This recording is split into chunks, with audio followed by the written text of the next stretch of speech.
इसके बाद आ जाता है जी पाकिस्तान का मोस्ट प्रोहिबिटेड एरिया, जहाँ ना तो फॉरेनर्स आ सकते हैं और ना इस इलाके से गुजर सकते हैं।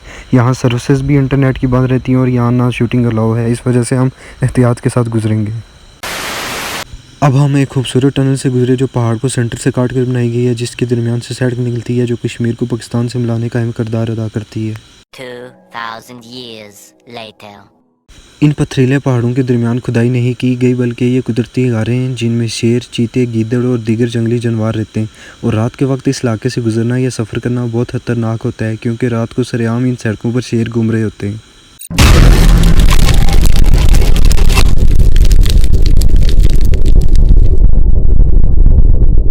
अस्सलाम वालेकुम जी, welcome back to another vlog. तो भाई आज का व्लॉग फिर से मैं रावलपिंडी से शुरू कर रहा हूँ। काम के सिलसिले में मुझे दोबारा रावलपिंडी आना पड़ गया, चूँकि इस बार काम थोड़ा लंबा है, इस वजह से मुझे 2-3 दिन स्टे यहाँ ही करना पड़ेगा। खैर ये एक रूम है जो मैंने रेंट पे ले लिया फैज़ाबाद। रूम के मनाज़र कुछ इस तरह के हैं, 2 बेड लगे हुए हैं, एक अलमारी है, चेयर्स वगैरह, एक विंडो साइड और उसके साथ अटैच वाशरूम है। मैं 2 दिन से सोया नहीं था। सबसे पहले तो मैं अपनी नींद पूरी करूँगा, उसके बाद व्लॉग कंटिन्यू करूँगा। 2 घंटे सो के उठने के बाद जब मैं बाहर देखता हूँ तो यहाँ मनाज़र चेंज हो चुके थे। बारिश हो रही थी और गर्मी का सारा तोड़ टूट चुका था। अब इसी बारिश में मैं जाऊँगा सादिकाबाद की तरफ, वहाँ से फिर मैं बहरिया चले जाऊँगा, मुझे कुछ काम है, उसके बाद वापस रूम में आऊँगा।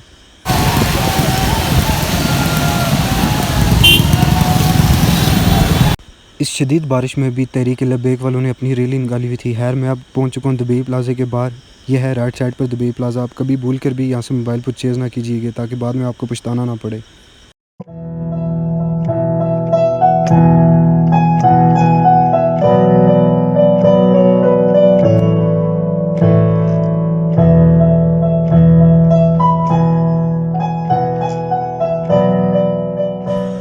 रात के अभी 11 बजे और मैं अभी अपने काम से फ़ारुक हुआ हूँ। मुझे अभी शदीद भूख लग रही है, लेकिन यहाँ आसपास कोई रेस्टोरेंट नहीं है, इसलिए मैं डायरेक्ट फैज़ाबाद जाऊँगा और वहाँ सबसे पहले जाकर खाना खाऊँगा।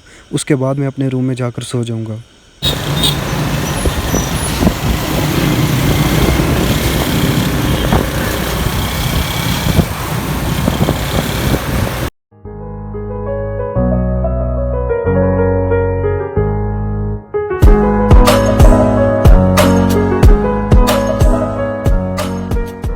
खाना खाने के बाद मैंने एक मैंगो शेक लिया और अब मैं मेरी रोड के फ्लाईओवर के ऊपर से गुजर रहा हूँ और अपने होटल में पहुँचकर आराम से टेरेस पे बैठ कर ये मैंगो शेक ख़त्म करूँगा।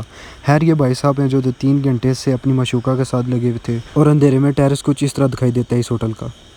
खैर जूस शूस पीकर तो मैं कमरे में वापस आ गया था और ये है मेरा होटल जहाँ मैंने स्टे किया है। अलवासे नाम है इस होटल का और यहाँ से व्यूज़ कुछ इस तरह के नज़र आते हैं। खैर आप जब भी इस्लामाबाद या रावलपिंडी आए आप इस होटल में रह सकते हैं। ये सामने भी आपको बेशुमार बिल्डिंग्स मिलेंगी जो होटल्स हैं। इसके अलावा फैज़ाबाद रुकने का मेन मकसद यही है कि यहाँ फ़ास्ट फूड्स वगैरह के ठेले वगैरह और शॉप्स वगैरह बहुत ज़्यादा हैं, जहाँ से आप एंटरटेन हो सकते हैं और अपनी मनपसंद फ़ास्ट फूड खा सकते हैं। तकरीबन 3 दिन रावलपिंडी स्टे करने के बाद जुम्मे वाले दिन सुबह सुबह मैं अपने वतन अपने कश्मीर के लिए रवाना हो चुका था। मौसम कुछ ठंडा था, इसलिए मैंने जल्दी कोशिश की कि जल्दी कश्मीर की तरफ निकल जाऊँ और टाइम पर पहुँच जाऊँ कश्मीर।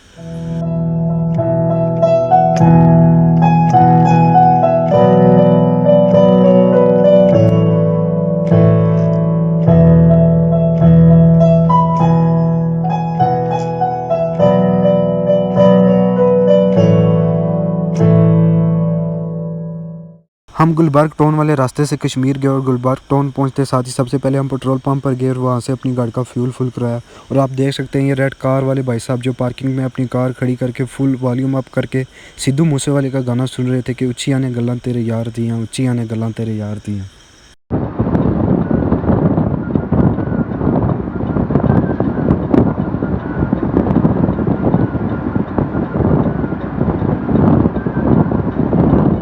फ्यूल फुल करवाने के बाद हम वहाँ से निकल आए थे और ये देख सकते हैं आप सामने बिल्डिंग्स गुलबर्ग टाउन में शायद अफरीदी क्रिकेटर जो हैं उनकी बिल्डिंग्स हैं ये सारी।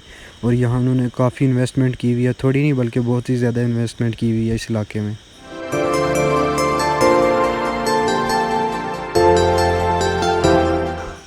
आपको बताता चलूँ कि इस वक्त गुलबार्ग टाउन में तेज़ी से काम हो रहा है और ये देख सकते हैं ये मेरे ख्याल में आर्टिफिशियल नदी बनाई जा रही है और इसके अलावा भी बिल्डिंग्स वगैरह भी बहुत तेज़ी से बनाई जा रही है। ये एक अच्छा वक्त है कि आप यहाँ प्लाट खरीद लें और यही प्लाट आने वाले वक्तों में आपको लाखों नहीं बल्कि करोड़ों की वसूली करा सकता है। आप देख सकते हैं कि कंस्ट्रक्शन का वर्क कितने बड़े पैमाने पर हो रहा है और यहाँ देख सकते हैं कितनी बड़ी बड़ी बिल्डिंग्स और बड़े बड़े प्लाजे तैयार हो रहे हैं जो आने वाले वक्तों में लाखों नहीं बल्कि करोड़ों अरबों में बिकेंगे। इसके बाद आ जाता है जी पाकिस्तान का मोस्ट प्रोहिबिटेड एरिया, जहाँ ना तो फॉरनर्स आ सकते हैं और ना इस इलाके से गुजर सकते हैं। यहाँ सर्विसेज भी इंटरनेट की बंद रहती हैं और यहाँ ना शूटिंग अलाउ है, इस वजह से हम एहतियात के साथ गुजरेंगे। थोड़ी देर के बाद हम कोहटा पहुँचे। रास्ते में 2-3 चेक पोस्टेस थी जहाँ हमारी चेकिंग की गई, हमारा आईडी कार्ड चेक किया गया, हमारी गाड़ी चेक की गई और चेक किया गया कि हमारे साथ कोई फॉरनर तो नहीं है। उसके बाद हम कोहटा के मेन पार्क की तरफ दाखिल हो गए। ये मेन पार्क है कोहटा का, जिसे डॉक्टर अब्दुल कदीर खान के नाम से जाना जाता है और इसके साथ ही कोहटा का प्यारा सा लोगो लगा हुआ है।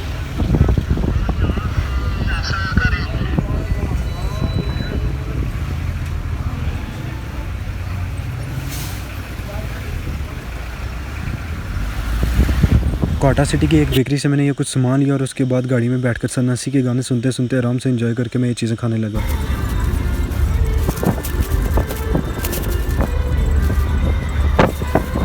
कोहाटा से निकलने के बाद रास्ते में मेरी और इस रैपर की वाईजंग होने लगी। ये रैपर हवा के ज़ोर पे मुझे धमकियां देने लगा और मुझ पर हवाई फायर करने लगा। बिलाखिर इसने मुझसे जंग जीत ली और हवाई फायर करते करते मुझसे जुदा हो गया और पता नहीं दुनिया के किस कोने में जा घुसा।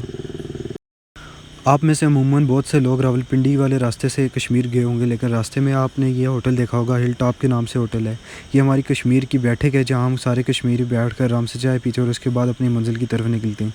खैर इसके बाद ये होलार डैम आता है, देख सकते हैं आप। इसके व्यूज़ कुछ इस तरह हैं। तकरीबन 10 से 15 साल हो गए इस डैम को बनते हुए, लेकिन अभी भी इसकी तामीर मुकम्मल नहीं हो सकी। इस डैम के करीब पहुंचते साथ ही 2-3 चेक पोस्टें हैं कश्मीर की, जहां पहले हमारी चेकिंग की जाती है, हमारा आईडी कार्ड वगैरह देखा जाता है और देखा जाता है कि ये बशिंदा कहाँ का है। उमूमन पठान लोगों को यहाँ से गुजरने की इजाज़त नहीं है। चेक पोस्टेस पर सबसे पहले तो हमारा आईडी कार्ड चेक किया गया, उसके बाद हमारी गाड़ी के डॉक्यूमेंट्स वगैरह चेक किए गए। जब सब कुछ क्लियर था तो हमें कश्मीर में दाखिल होने की इजाज़त मिल गई। खैर जब हम कश्मीर में दाखिल हुए तो यहाँ मौसम बिल्कुल ठंडा था, ठंडी ठंडी हवाएँ चल रही थी और बारिश होने का इम्कान था। खैर यह रियासत उस बशिंदे के लिए किसी जन्नत से कम नहीं है जिसने अपना बचपन, अपना बुढ़ापा और अपनी सारी ज़िंदगी यहाँ गुजारी हो।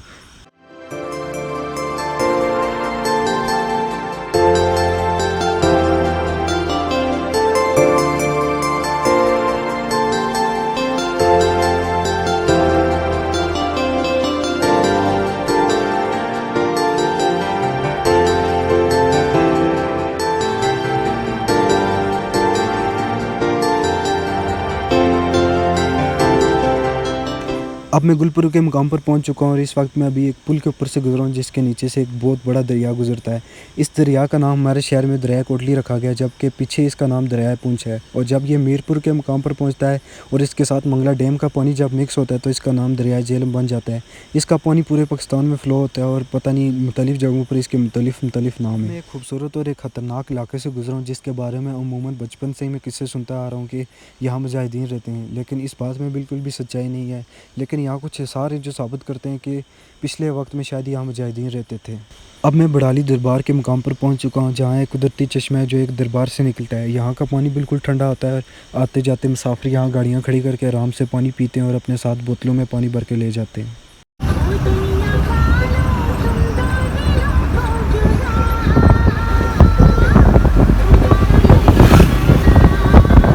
अब हम एक खूबसूरत टनल से गुजरे जो पहाड़ को सेंटर से काट कर बनाई गई है, जिसके दरमियान से सड़क निकलती है जो कश्मीर को पाकिस्तान से मिलाने का अहम किरदार अदा करती है।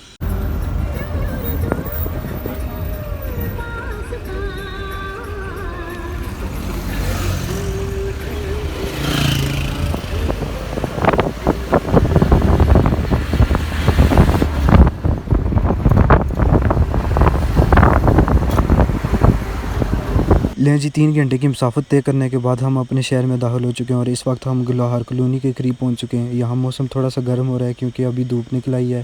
खैर दरिया को देख कर तो यही लग रहा था कि पिछले एरिया में बारिश होगी, लेकिन यहाँ तो बारिश का नामो निशान भी नहीं है।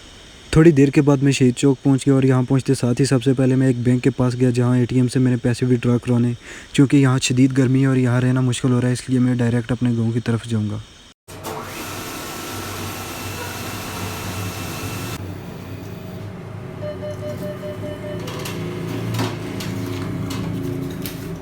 पैसे निकलवाने के बाद अब मैं वो उसी जगह जा रहा हूँ जहाँ मैंने गाड़ी पार्क की है। और फिर बैठकर अब गांव के लिए निकले हैं क्योंकि इधर गर्मी बहुत ज़्यादा, इधर रहने नहीं हो रहा।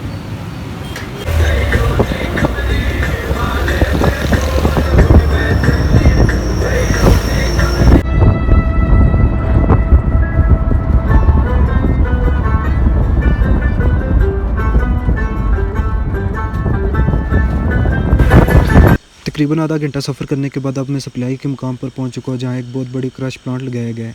इस क्रश प्लांट की वजह से निकलने वाली जो भी बजरी और जो भी रेत वगैरह है वो पूरे कश्मीर में और पूरे पाकिस्तान में सप्लाई किया जाता है। इन पथरीले पहाड़ों के दरमियान खुदाई नहीं की गई, बल्कि ये कुदरती गारें हैं जिनमें शेर, चीते, गीदड़ और दीगर जंगली जानवर रहते हैं। और रात के वक्त इस इलाके से गुजरना या सफ़र करना बहुत खतरनाक होता है, क्योंकि रात को सरेआम इन सड़कों पर शेर घूम रहे होते हैं।